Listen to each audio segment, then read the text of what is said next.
Assalamualaikum warahmatullahi wabarakatuh. Bismillahirrahmanirrahim. Perkenalkan, nama saya Fikri dengan NIDN 1127029101. Saya adalah dosen tetap di Universitas Muhammadiyah Banjarmasin pada program studi S1 Psikologi Fakultas Psikologi. Pada kesempatan ini, izinkan saya menyampaikan pernyataan diri dosen dalam unjuk kerja Tridharma Perguruan Tinggi atau PDD UKTPT dalam bidang pengajaran. Di semester ini, saya mengampu mata kuliah Statistik Psikologi. Adapun deskripsi mata kuliah ini adalah mata kuliah yang membahas tentang penggunaan dan aplikasi statistik inferensial dalam penelitian psikologi.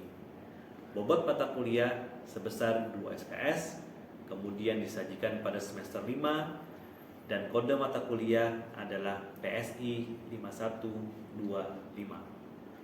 Kemudian, capaian pembelajaran mata kuliah statistik psikologi yang pertama adalah memahami konsep sebaran data dan sampling dalam statistik. Yang kedua, memahami konsep dasar probabilitas. Yang ketiga, menjelaskan konsep pengujian hipotesis dalam statistik. Yang keempat, mengaplikasikan statistik inferensial parametrik. Yang kelima, mengaplikasikan statistik inferensial non-parametrik. Yang keenam, mengaplikasikan penggunaan software sebagai alat bantu statistik. Adapun materi pembelajaran dalam mata kuliah yang saya ampu ini adalah yang pertama, bentuk distribusi data, yang kedua probabilitas, yang ketiga populasi dan sampel, yang keempat distribusi normal, yang kelima pengujian hipotesis, yang keenam pengantar statistik inferensial, yang ketujuh statistik inferensial parametrik, yang kedelapan statistik inferensial non parametrik, yang kesembilan software analisis statistik SPSS. Adapun metode pembelajaran yang saya gunakan dalam mata kuliah ini terdiri dari 3. Yang pertama delivery, yang kedua interaction, yang ketiga assessment. Pada metode delivery, bentuk model yang saya gunakan yang pertama adalah ceramah, yang kedua adalah diskusi kelompok, yang ketiga adalah praktek bagaimana cara melakukan analisis data statistik. Kemudian pada metode interaction, saya menggunakan perkuliahan tatap muka di dalam kelas, kemudian dengan menggunakan media Zoom meeting, dan yang ketiga menggunakan WhatsApp group. Adapun metode asesmen yang saya gunakan pada mata kuliah statistik psikologi ini, yang pertama adalah melakukan penilaian terhadap kehadiran dan keaktifan mahasiswa, yang kedua memberikan tugas individu, yang ketiga memberikan tugas kelompok, yang keempat memberikan ujian tengah semester, dan yang kelima memberikan ujian akhir semester. Adapun bobot masing-masing penilaian untuk bagian kehadiran dan keaktifan sebesar 5%, untuk bobot tugas individu sebesar 10%, bobot tugas kelompok sebesar 10%, bobot ujian tengah semester sebesar 35%, dan bobot ujian akhir semester sebesar 40%. Berikut adalah cuplikan aktivitas belajar mengajar pada mata kuliah yang saya ampu, yaitu mata kuliah statistik psikologi. Terima kasih. Assalamualaikum warahmatullahi wabarakatuh. Ya, assalamualaikum warahmatullahi wabarakatuh. Waalaikumsalam warahmatullahi wabarakatuh. Selamat pagi teman-teman. Pagi. Hari ini kita kembali lagi bertemu di perkuliahan mata kuliah statistik psikologi. Ya, bagaimana kabar teman-teman? Sehat? Alhamdulillah. Baik. Hari ini Bapak akan menyampaikan materi tentang pengantar statistika inferensial. Ya. Sebelum Bapak masuk materi, akan Bapak jelaskan dulu sedikit tentang kenapa materi ini perlu disampaikan pada mata kuliah ini. Baik. Mungkin bagi teman-teman yang mengambil mata kuliah statistik psikologi pada semester ini, maka kita akan banyak membahas tentang materi pengantar statistika inferensial ini. Seperti yang Bapak jelaskan sebelumnya di kuliah statistik psikologi adalah mata kuliah lanjutan dari mata kuliah pengantar statistik. Nah, seperti yang kita ketahui bersama, di mata kuliah pengantar statistik kita telah belajar salah satu jenis statistik yang namanya statistik. Masih ingat? Statistik? Oh, statistik? Deskriptif. Nah, di pengantar statistik kita telah belajar salah satu jenis statistik yaitu statistik deskriptif. Bapak akan ulangi sedikit ya. Statistik deskriptif itu fungsinya untuk apa? Nah, statistik deskriptif fungsinya adalah bagaimana kita data yang telah kita dapatkan di lapangan diolah sedemikian rupa, disajikan sedemikian rupa dengan bentuk grafik, tabel. Kemudian di statistik deskriptif kita juga telah belajar bagaimana mencari tendensi sentral yang terdiri dari mean, kemudian modus, kemudian kita juga telah belajar tentang varian dan seterusnya. Nah, di mata kuliah ini, mata kuliah statistik psikologi, kita belajar salah satu jenis berikutnya dari statistik, yaitu statistik inferensial. Baik, pertanyaannya mungkin ya, teman-teman akan bertanya, statistik inferensial itu fungsinya untuk apa gitu ya. Baik, Bapak akan jelaskan sedikit tentang statistik inferensial.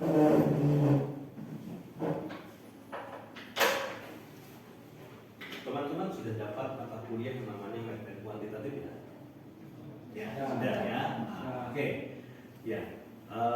Mata kuliah statistik psikologi, terutama pembahasan materi tentang statistik inferensial, itu sangat terkait dengan metode penelitian kuantitatif. Ya, seperti yang kita ketahui bersama bahwa ketika kalian mendapatkan mata kuliah metode kuantitatif, pengantar statistik, dan mata kuliah ini adalah statistik psikologi, sebenarnya fungsi utamanya adalah untuk riset ya. Riset atau bahasa lainnya adalah penelitian. Oke. Teman-teman, salah satu produk akhirnya sebelum nanti teman-teman sah mendapatkan gelar sebagai seorang sarjana psikologi di semester 8, teman-teman akan mengerjakan yang namanya tugas akhir apa? Tahu? Skripsi. Betul ya, skripsi. Nah, skripsi adalah salah satu bentuk riset yang dilakukan oleh teman-teman mahasiswa. Nah, riset atau penelitian itu bisa diaplikasikan atau bisa dilakukan dengan dua pendekatan metode, ya, kualitatif dan kuantitatif. Nah, pada hari ini kita fokus membahas tentang statistika inferensial karena statistika inferensial ini berkaitan dengan salah satu metode dalam riset yaitu metode penelitian kuantitatif. Baik, di MedPen kalian pernah mendengar istilah hipotesis? Nah, ada yang tahu hipotesis itu apa? Iya, betul ya. Dugaan awal ya, hipotesis ya. Di MedPen kuantitatif kita mengenal ada yang namanya hipotesis. Hipotesis adalah bahasa sederhana adalah dugaan awal ya, dugaan awal, perkiraan yang diajukan oleh peneliti tentang topik riset yang akan dia teliti. Nah, hipotesis karena dia dugaan, maka dia harus dijawab. Ya, harus dijawab. Dugaan itu harus dijawab. Misal, ada sebuah riset hipotesis menurut saya yang berbunyi seperti ini. Ada hubungan antara pola asuh demokratis dengan kecerdasan emosional anak.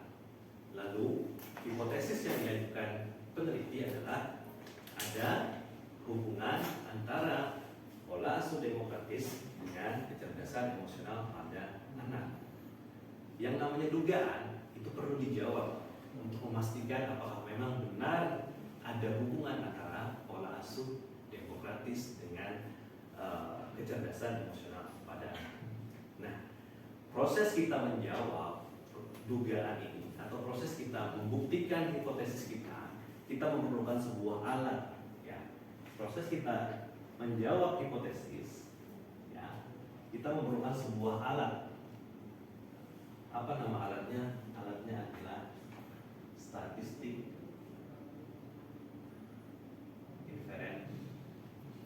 inferensial. Oke. Kira-kira sampai di sini bisa dipahami? Mengerti? Oke. Jadi frame awal kita adalah mata kuliah PET kuantitatif sangat berhubungan dengan mata kuliah yang sedang kita pelajari bersama ini, statistik psikologi.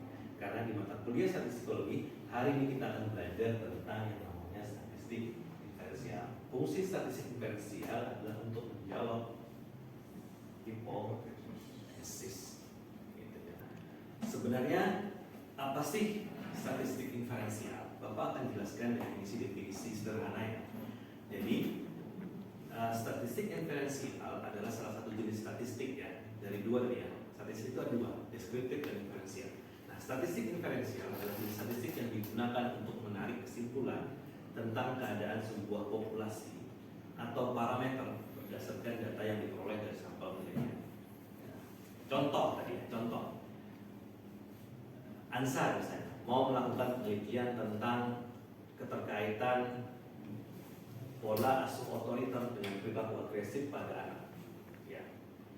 Maka ANSA akan mengambil sampel anak-anak yang nantinya hasil dari sampel itu akan digeneralisasikan atau disimpulkan untuk keadaan populasi.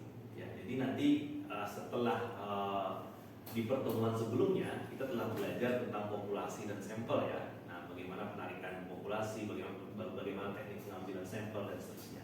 Nah, jadi statistik inferensial itu sederhananya adalah proses kita menarik kesimpulan dari data yang kita dapatkan pada sekelompok subjek atau pada sekelompok sampel untuk kita simpulkan hasilnya pada kondisi populasi tertentu.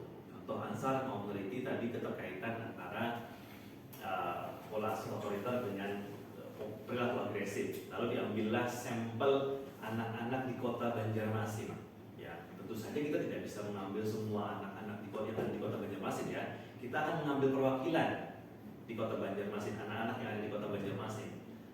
Nah, misalnya kita ketahui populasi anak-anak di kota Banjarmasin yang berusia 5-7 tahun misalnya gitu ya, ada 1.000 orang.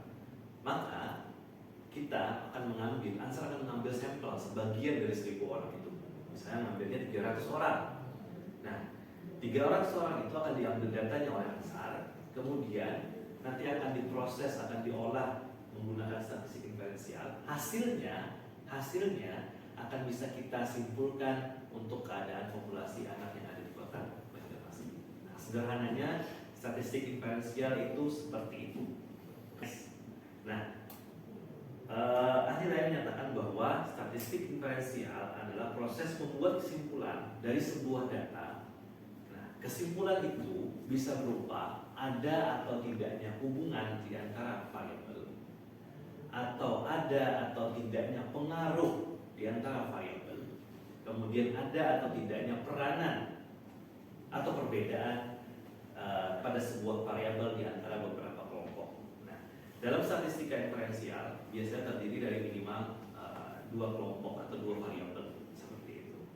Nah, statistik inferensial biasanya digunakan dalam analisis data pada penelitian yang menggunakan metode kuantitatif seperti yang Bapak tekankan di awal pertemuan kita pada hari ini. Baik, next. Winarsuno tahun 2002 menjelaskan bahwa statistik inferensial itu terbagi menjadi 2 jenis ya, ada yang namanya statistik parametrik dan ada yang namanya statistik non parametrik ya. Statistik parametrik dan statistik non parametrik. Jadi statistik secara umum dibagi menjadi 2, deskriptif dan inferensial. Kemudian inferensial dibagi lagi menjadi 2, ada parametrik dan ada non parametrik. Pengaplikasiannya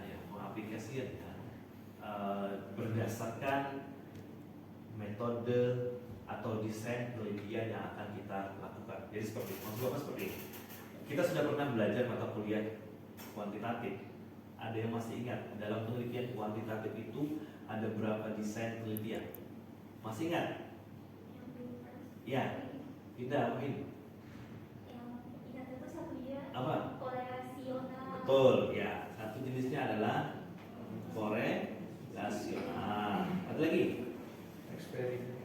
Eksperimen, betul. Eksperimen. Apa lagi? Oh,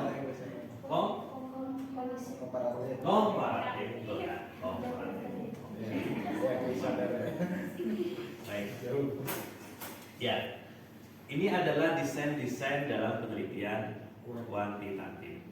Ya, kuantitatif. Ya. Baik. Biasanya disebut juga seperti ini. Ada survei, ada eksperimen jenisnya. Nah, kalau survei nanti terdiri dari korelasional dan komparatif gitu ya. Kalau ini biasanya komparatif. Nah, seperti itu. Kapan kita menggunakan statistik parametrik? Kapan kita menggunakan statistik non parametrik? Apa perbedaan keduanya? Baik, Bapak akan jelaskan satu-satu. Statistik parametrik, Bapak akan jelaskan satu-satu. Statistik parametrik, penggunaannya didasarkan beberapa asumsi yang harus kita penuhi.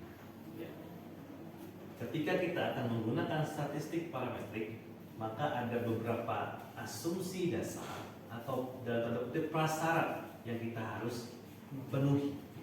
Jadi, kalau di statistik inferensial parametrik ada prasyarat yang kita penuhi sebelum penggunaannya, maka di statistik non parametrik tidak ada prasyaratnya. Bapak sering nyebutnya cinta tanpa syarat, ya. Kalau parametrik itu cinta dengan syarat, kalau non parametrik itu cinta tanpa syarat, gitu ya. Nah, Bapak akan jelaskan dulu sedikit sebelum Bapak masuk ke prasyaratnya, gitu. Jadi gini. Ketika kita menggunakan statistik parametrik untuk menganalisis data kita, maka harus ada prasyarat yang harus dipenuhi terlebih dahulu. Apa prasyaratnya? Prasyaratnya ada dua. Prasyarat dasarnya ada dua. Data kita harus berjenis interval atau rasio. Kita sudah belajar jenis data ya di mata kuliah pengantar statistik. Ya, ada 4 ya. Ada nominal, ordinal, rasio, interval. Data yang paling tinggi katanya adalah rasio. Ya. Yang kedua syaratnya adalah distribusi norma. Betul sekali. Siapa tadi yang nyebut? Reza, betul sekali saya. Distribusi norma. Ada pertanyaan gini, bolehkah Pak langsung ke non parametrik? Sebaiknya ya boleh saja, tapi sebaiknya kita coba dulu dua prasyarat ini. Ya, terkait dengan pengantar materi yang harus sampaikan. Ada pertanyaan? Pertanyaan? Ya, silakan Ilan. Oke baik, perkenalkan nama Ulina. Di sini mau tanya, apakah dalam sebuah penelitian kuantitatif ini nanti jenis statistik yang akan kita butuhkan itu hanya analisis statistik inferensial, sementara statistik deskriptif tidak? Ya, pertanyaan bagus ya. Ini terkait dengan apa yang Bapak tadi jelaskan. Apakah ketika kita nanti melakukan riset, alat analisis yang kita gunakan itu hanya statistik atau statistik yang berjenis deskriptif saja atau inferensial saja? Kedua-duanya terpakai. Kedua-duanya digunakan dalam riset. Ya. Tadi Bapak contohkan misalnya ada riset yang Ansar lakukan tadi ya, hubungan pola asuh demokratis dengan perilaku prososial pada anak. Oke. Untuk menyimpulkan ada atau tidak adanya hubungan, kita menggunakan statistik inferensial. Tapi untuk mengetahui bagaimana gambaran subjek di setiap variabel, kita butuh yang namanya statistik deskriptif. Kita ingin tahu berapa sih nilai rata-rata perilaku prososial dari subjek kita, maka kita menggunakan statistik deskriptif. Kita ingin tahu nilai tengahnya atau mediannya berapa sih, kita perlu statistik deskriptif. Kita ingin tahu standar deviasinya, kita perlu statistik deskriptif. Kita ingin tahu standar deviasi rata-rata di kedua variabel yang kita teliti, maka kita menggunakan statistik deskriptif. Tetapi kalau kita ingin menyimpulkan, maka kita perlu yang namanya statistik inferensial. Pertanyaan bagus ya. Nanti ketika kalian skripsi, dua jenis statistik itu yang akan kalian aplikasikan. Ya, makanya di program studi kita ada dua mata kuliah ya. Ada pengantar statistik dan ada statistik psikologi. Pengantar statistik kita belajar tentang statistik deskriptif, di statistik psikologi kita belajar tentang statistik inferensial. Oke, sampai di sini bisa dipahami ya? Oke. tadi di prasyarat ya, bahwa di statistik parametrik harus ada syarat yang dipenuhi sebelum penggunaannya. Kalau di statistik non parametrik tanpa syarat. Pernah kelihat angka-angka itu? Pernah, ya pasti. Kalau nggak pernah lihat ya berarti nggak pernah di jurnal ya. Nah, itu salah satu bentuk aplikasi statistik diferensial, angka korelasi. Di sana ada angka apa saja? Yang pertama ada RxY.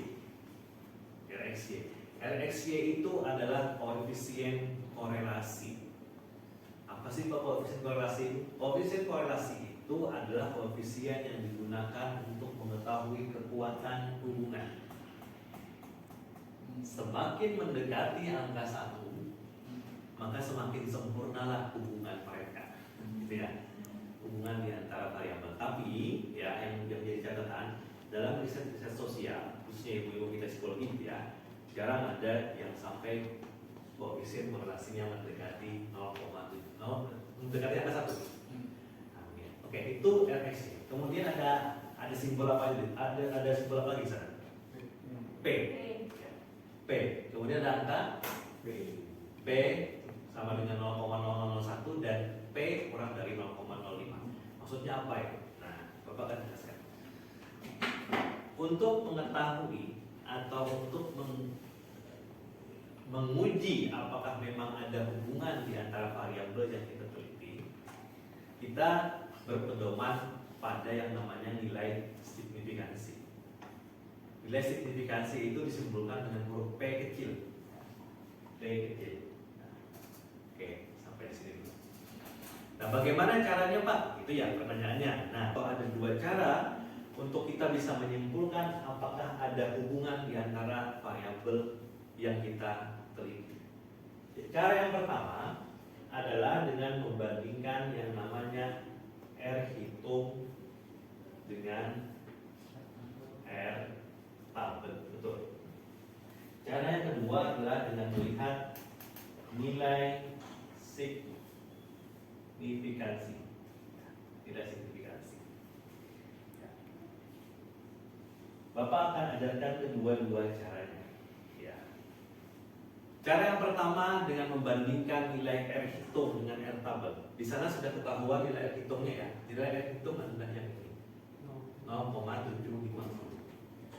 Nilai ini akan kita bandingkan dengan nilai R tabel. Di mana dapat nilai R tabel Pak? Kita dapatkan di buku-buku statistik. Biasanya ada di bagian belakang, di bagian lampiran. Ada yang namanya tabel R, dan seterusnya. Maka kita silakan tanya. Ya, silakan Al. Nah, kan yang di situ tuh misalnya kayak ini, kita melakukan penelitian, kemudian diuji nih, dapat koefisien korelasinya tuh 0,350. Nah, tapi nilai P-nya tuh lebih besar Pak daripada 0,05. Jadi kan yang diterima hipotesis 0. Ya. Nah, terus hipotesis alternatif kita yang menunjukkan tuh ditolak. Nah, itu gimana Pak menyikapinya? Apakah penelitiannya gagal atau harus diulang atau gimana? Oke, ya, pertanyaan bagus ya. Bagaimana kalau hasil pengujian hipotesis atau hasil analisis data kita punya RxY-nya 0,350, bagus kan ya, termasuk lumayan besar kekuatan hubungannya. Tetapi ternyata nilai signifikansinya dia tidak signifikan, maka kesimpulannya dia tidak ada hubungan antar variabel tersebut. Pertanyaannya, apakah penelitian kita gagal? Tentu saja tidak ya, tidak. Penelitian kita tetap bisa dilanjutkan, tapi kita harus cari tahu alasannya kok bisa kedua variabel tersebut tidak berhubungan. Kita harus carikan alasannya berdasarkan hasil penelusuran kita terhadap teori-teorinya, hasil penelusuran kita terhadap penelitian terdahulu. Jadi penelitian kita tidak gagal, ya. Penelitian kita tetap betul, tapi memang hasil penelitian kita adalah tidak ada hubungan di antara variabel tersebut. Gitu. Baik, bisa dipahami ya? Baik, silakan ada pertanyaan? Ya, silakan. Izin bertanya Ya. Pak tentang statistik parametrik dan non parametrik. Nah, jadi pertanyaan saya, kapan kita menggunakan statistik parametrik dan kapan kita harus menggunakan statistik non parametrik? Ya, baik. Terima kasih atas pertanyaannya. Kapan kita menggunakan statistik parametrik? Kapan kita harus menggunakan statistik non parametrik? Ya, kita sudah jelaskan tadi ya bahwa perbedaan antara statistik parametrik dan non parametrik ada di syarat atau asumsi yang harus dipenuhi. kita bisa menggunakan statistik parametrik kalau kita telah memenuhi dua asumsi dasar. Yang pertama, data harus berjenis interval atau rasio. Itu yang pertama. Yang kedua, data harus terdistribusi. Ya, bisa dipahami ya? Bisa. Oke. Baik, ada pertanyaan terakhir? Cukup? Cukup. Ya, baik, tidak ada pertanyaan lagi. Mungkin kita cukupkan ya perkuliahan kita pada hari ini. Terakhir, ada tugas yang teman-teman harus kerjakan ya. Tugasnya gampang ya. Tugasnya adalah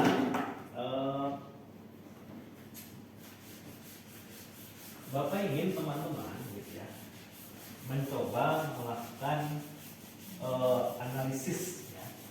Analisis dengan menggunakan SPSS ya, dengan menggunakan SPSS. Bapak ingin teman-teman melakukan analisis data atau menguji hipotesis dengan menggunakan alat bantu software yang telah diajarkan di pertemuan sebelumnya, itu kita menggunakan SPSS ya. Nanti di grup WA akan Bapak kirimkan soalnya ya, datanya akan Bapak kirimkan datanya. Jadi nanti datanya itu adalah data dua variabel. Ya, kita masih, karena kita baru belajar tentang uji korelasi, maka kita akan mencoba menganalisis dengan menggunakan uji korelasi. Ada dua variabel, data stres kerja dengan data perilaku pemaafan. Ya, nanti silakan nanti setelah perkuliahan akan Bapak bagikan datanya di grup WA. Kemudian di grup WA juga akan Bapak bagikan nanti tutorial cara melakukan analisis data dengan menggunakan SPSS, cara melakukan uji korelasi dengan menggunakan SPSS. Jadi nanti silakan kalian pelajari ya. Ini sebagai belajar mandiri ya. Walaupun nanti di minggu depan kita ada praktikumnya, tetapi untuk belajar mandiri silakan kalian lihat video pembelajaran dari Bapak berupa video praktikum analisis data uji korelasi. Kemudian silakan kalian coba menganalisis dari data yang telah Bapak bagikan di grup tersebut. Ada pertanyaan terkait dengan tugas? Jelas ya. Dikumpul kapan? Minggu depan. Nanti kita akan coba di minggu depan. Jadi minggu depan silahkan kalian bawa laptop masing-masing. Kita akan coba praktekkan minggu depan terkait dengan soal yang Bapak berikan di grup WA. Ya, baik. Kalau sudah tidak ada lagi yang ditanyakan, sampai di sini dulu perkuliahan kita pada hari ini. Terima kasih atas perhatian teman-teman semua. Mudah-mudahan materi yang Bapak sampaikan tadi dapat dipahami, dan semoga materi yang Bapak sampaikan tadi dapat bermanfaat bagi kalian. Sampai ketemu lagi minggu depan. Salam sehat. Assalamualaikum warahmatullahi wabarakatuh.